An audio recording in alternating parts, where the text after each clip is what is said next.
I'm here in the stands of Fenway Park. Have you ever sat in any of these seats before, Andy? I have. Sometimes when it's sunny out, I'll come out here and just get a little suntan sometimes. You do not.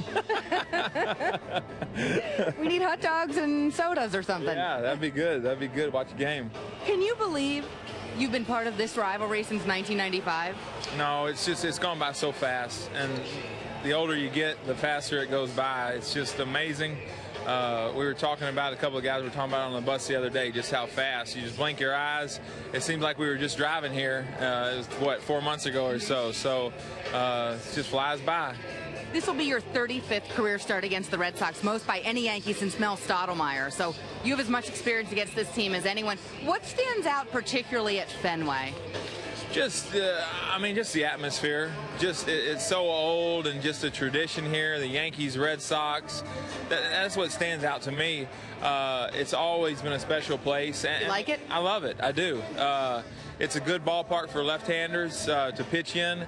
Even though the short wall over here, it's just, I feel like I've had fairly amount of success out here.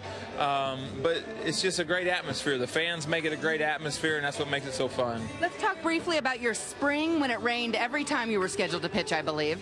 Did you get enough work in? I did. I feel like I did. And I would say that even if I didn't get enough work in. But, you know, it is what it is. You know, I got rained out. I got rained out several times.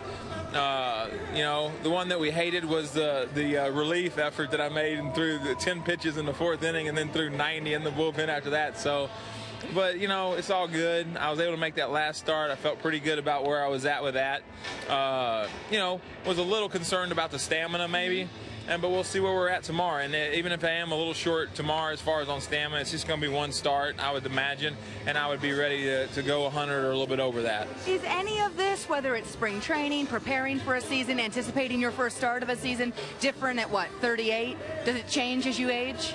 It does. I mean, everything's different. Yeah. You know, just everything's different. The perspective on life's different. Just everything is completely different. But what's the same is the competition. You love to go out there on the mound, and you love to compete, and you love this atmosphere, and you want to win, and that's what I'm playing for. But the perspective on everything in my life is so different now. I can't even talk to you about it. You know, can't even explain it. But not necessarily worse. I mean, you can be a smarter pitcher. Oh, yeah. You can be a more mature pitcher, even if perhaps in ways the body feels a little worse.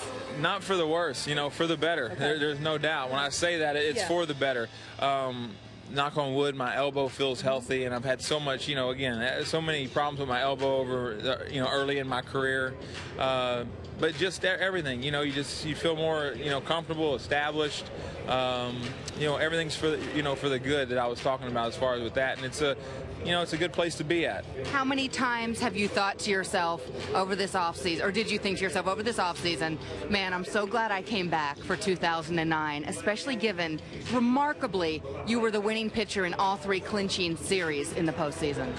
Well, yeah, I mean, again, I really, it's unbelievable. I haven't even had a great chance to even think about that. Again, that's stuff that I think I'll look back. I was so worried the offseason about making a decision for 2010. So it was almost like, again, I didn't even get to enjoy it that much. But let me tell you something. I mean, it was a blessing. I mean, to be able to do what we were able to do at the end of the season, it's just been great. I mean, I can't even explain it to you. It's just, you know, it was almost as sweet as winning that first one. We have, what, 6 or 7 months here to hound you about this. But as we start this season, as you start this season, will you go about it saying to yourself, this might be the last time I do each of these things in a major league season? Might this be your last year? Well, I mean, really, I just feel like I'm just really going to go about it like I have been. I want to go as hard as I can this whole year. Just try to have a great year, try to help us get back to where we were last year, and then I'll worry about all that again at the end of the season. I have a feeling it's going to be another fun year this year, Andy. Thank you so much. All right, you bet, Kim.